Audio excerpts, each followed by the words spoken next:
శ్రీ విష్ణు రూపాయ నమశివాయ. మొన్న ఈ మధ్య అమెరికా అధ్యక్షుడు కొన్ని మార్పులు చేశారు కదా!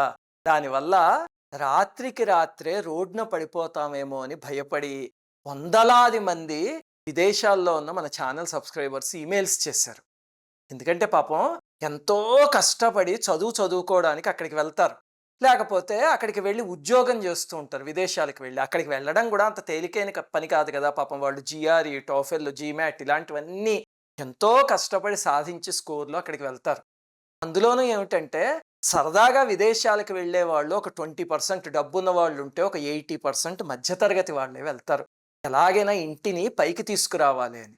పాపం ఆ తల్లిదండ్రులు కూడా తల తాకట్టు పెట్టి మరీ అక్కడికి పంపిస్తారు. అలాంటిది ఒక్క మనిషి రాత్రికి రాత్రి తీసుకునే డెసిషన్స్ వల్ల ఇన్ని జీవితాలు అల్లకల్లోలం అయిపోతే ఎంత బాధాకరం అది.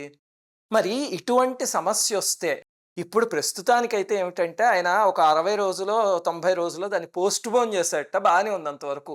కానీ మళ్ళీ వచ్చిందనుకోండి, ఆ ఆపద రాబోతోందని తెలిస్తే మిమ్మల్ని మీరు ఎలా కాపాడుకోవాలి? ఆ మార్గం ఇందులో చెప్తా. ఇది పరమేశ్వరుడు పార్వతీదేవికి చెప్పిన మార్గం. అద్భుతంగా పనిచేస్తుంది. గతంలో నేను ఎంతో మంది చేత ఇది చేయించా. ముఖ్యంగా లే ఆఫ్‌లు అలాంటివి వస్తున్నప్పుడు ఎలాగో పెర్ఫార్మెన్స్ బాలేకపోతే తీసేస్తారు. అది వేరే విషయం.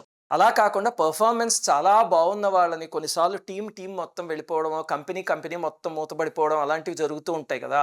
అలాంటప్పుడు చేయించాము. అలాగే ఆస్తి పాపం అప్పుల పాలైపోతోంది అనే భయం వస్తుంది కదా! ఏదో సంఘటన జరగబోయి అలాంటప్పుడు కానీ, అన్యాయంగా కేసులు బనాయింపబడినప్పుడు కానీ, ముఖ్యంగా ఇది చెప్తూ ఉంటే నాకు ఒక సంఘటన గుర్తొస్తోంది. ఏమిటంటే ఒక ఆయనున్నాడు. వివాహం అయింది. ఒక చిన్న పాప కూడాను. కాకపోతే ఆయనకున్న బలహీనత ఏమిటంటే పెళ్ళైనా సరే ఇంకా ఫ్రెండ్స్‌తో తిరుగుతూ ఉంటాడు బ్యాచిలర్ లాగా. భార్య ఎన్నో సార్లు చెప్పింటి, "ఎందుకండి పెళ్ళయింది హాయిగా నేను, కూతురు ఇంట్లో ఉన్నాం కదా!" అంటే, "నా ఫ్రెండ్స్ లేకుండా నేను బతకలేను" అని చెప్పి వాళ్ళతో తిరిగేవాడట. ఒకసారి ఏమైంది, ఆ ఫ్రెండ్స్ అందరూ బాగా డబ్బులున్నవాళ్ళు, రాజకీయంగా పలుకుబడి ఉన్నవాళ్ళు. వాళ్ళు ఏదో నేరం చేస్తే ఈయన అక్కడే ఉన్నాడు. ఈయన ఏ తప్పు చేయలా. కానీ ఆ తరువాత వాళ్ళందరూ ఏం చేస్తారంటే చాలా తెలివిగా ఈయన్ని ఇరికించి వాళ్ళు తప్పుకున్నారు. దాంతో మీదకి కేసొచ్చి చాలా ఇబ్బంది పడుతూ ఉంటే అప్పుడు ఈ పారాయణ చేస్తే దాని నుంచి స్వస్థత పొందారు. అలాగే ఎంతో మంది పొందారు. అందుకని ఇప్పుడు మీకు చెప్పాలనిపించి చెప్తున్నాను. కానీ గుర్తుపెట్టుకోండి, మీ పట్ల ధర్మం ఉంటే మాత్రమే ఇది పనిచేస్తుంది. అంటే ఆఫీస్‌లో నేను ఏ పని చేయలేదండి, నన్ను లే ఆఫ్‌లో తీసేస్తున్నారు, ఇది చదువుతానా అంటే ఇన్నాళ్ళు ఏ పని చేయకపోవడం అనేది మీ తప్పు కదా!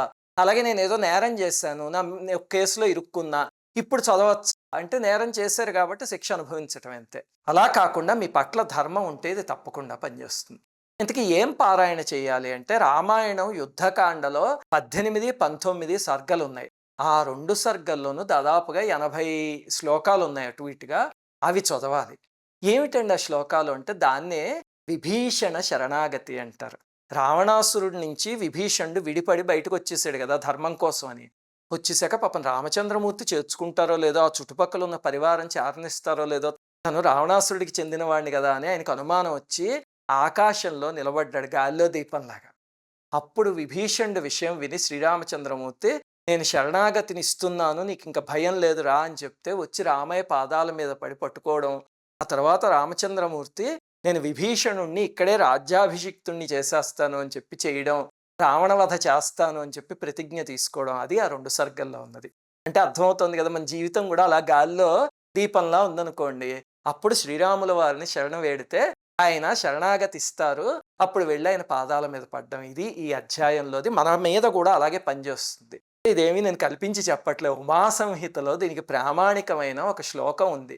అతర్కిత్ ఆపదుద్ధార కామశ్చేత్ అభయార్పణం విభీషణాయ రామస్య పఠేత్ అర్థం విచింతయన్ ఆదావంతే చ సంస్ఫోట్య నారికేళం నివేదయేత్ అని ఒక శ్లోకం ఉంది ప్రామాణికమైంది. అంటే ఏమిటంటే, ఊహించని లాజిక్ లేని ఆపద వస్తూ ఉంటుంది కదా! ఇప్పుడు విదేశాలకు వెళ్ళిన మన వాళ్ళందరికీ అటువంటి ఆపదే కదా వచ్చింది. వాళ్ళు ఎప్పుడు ఊహించలేదు అలాంటిది వస్తుంది అని. అలాంటప్పుడు శ్రీరాముడి అభయం తీసుకోవడానికి ఈ విభీషణ శరణాగతి అనేది చదవండి అని పరమేశ్వరుడు పార్వతీదేవికి చెప్పిన ప్రామాణికమైన శ్లోకం ఇది. సరే, ఇప్పుడు ఎలా చేయాలండి ఇది? మీకు వచ్చే ప్రశ్నలన్నిటికి సమాధానం చెప్తా. కొంతమంది ఏమడుగుతారంటే, "ఏవండీ నాకు సంస్కృత శ్లోకాలు చదవటం రాదు, ఆ కథ చదవచ్చా?" అంటారు. కానీ గుర్తుపెట్టుకోండి, వాల్మీకి మహర్షి ఆ శ్లోకాల్లో చాలా చోట్ల బీజాక్షరాలు అలాంటివి తెలియకుండా పెట్టేశారు. అందుకని ఆ శ్లోకాలు చదివితేనే దాని ఫలితం వస్తుంది. మీకు చదవడం రాదు, మీరు ఇబ్బంది పడకూడదని మేమేం చేసామంటే వేద పండితుల చేత అవి చదివించి ఆడియో రికార్డ్ చేసి దాన్ని మీకు ఇప్పిస్తాం. ఎవరో ఒక వేద పండితులు ఒక ఆయన చదివిచ్చారు. అది దాని తాలూకు పీడిఎఫ్. ఆ 2 లింకులు కూడా వీడియో కింద డిస్క్రిప్షన్‌లో ఉంటాయి. తర్వాత మీకొచ్చే ప్రశ్న ఎలా చేయాలండి? దీని రూల్స్ ఏమిటి అని. చాలా జాగ్రత్తగా వినండి. శ్రీవాణి ఛానెల్‌లో నండూరి శ్రీవాణి పూజా వీడియోస్ ఛానెల్ ఉంది కదా! అందులో 10 నిమిషాలలో చేసుకునే శ్రీరాముడి పూజ ఒకటుంది.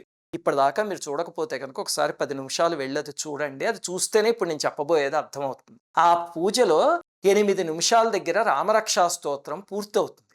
అది అవ్వగానే ఆపి అప్పుడు ఈ పారాయణకి సంకల్పం చెప్పండి. ఆ సంకల్పం ఏమిటో నేను ఇప్పుడు చెప్తా మీకు. ఆ సంకల్పం అయిపోయాక 80 శ్లోకాలు ఆడియో పెట్టుకు వినండి. ఆ తరువాత శ్రీవాణి పూజ ఇంకొక 2, 3 నిమిషాలు ఉంటుంది. పంచోపచారాలు, ధూపం, దీపం, నైవేద్యం అలాంటివన్నీ చేసేస్తే హారతి ఇచ్చేస్తే పూజ అయిపోయినట్టు ఆ రోజుకి. ఇది మీకు అలవాటైతే కనుక ఈ మొత్తం చేసుకోవడానికి దాదాపు 20 నిమిషాలు పడుతుంది. అందుకే ఆ సంకల్పం ఏమిటండి అంటే శ్రీ సీతాలక్ష్మణ భరత శత్రుఘ్న హనుమత్ సమేత శ్రీరామచంద్ర ప్రభోః ప్రసాదేన అతర్కితాగత మహావిపదుద్ధారార్థం విభీషణ సంగ్రహాత్మక శ్రీమద్ రామాయణ ఘట్ట పారాయణమహం కరిష్యే. ఇదే ఆ సంకల్పం. ఇది చెప్పి ఆ తర్వాత పారాయణ ప్రారంభించండి. లేకపోతే పారాయణ ఆడియో పెట్టుకున్నా పర్వాలే.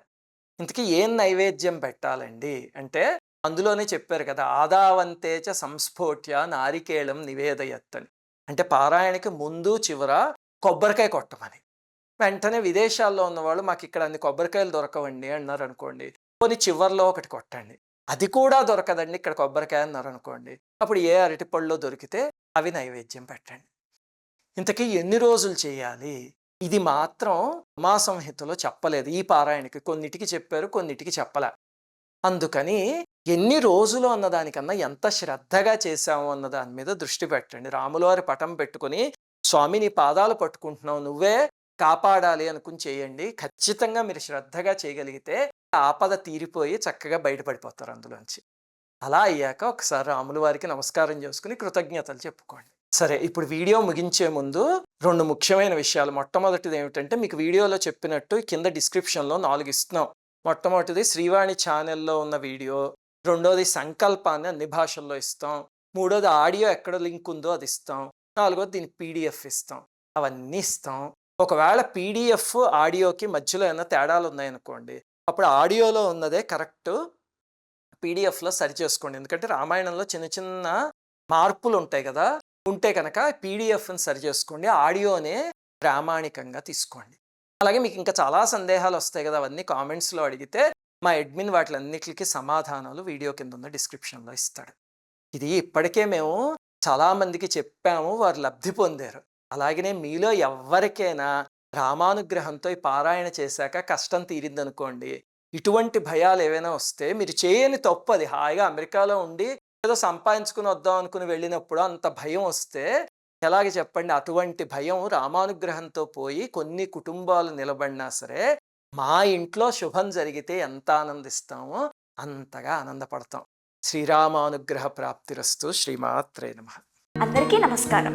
మన ఆధ్యాత్మిక వీడియోల్ని 3 ఛానల్స్గా విభజించాం. 3 ఛానల్స్కి సబ్స్క్రైబ్ చేసుకొని పక్కనే ఉన్న బెల్ ఐకాన్ని క్లిక్ చేయండి.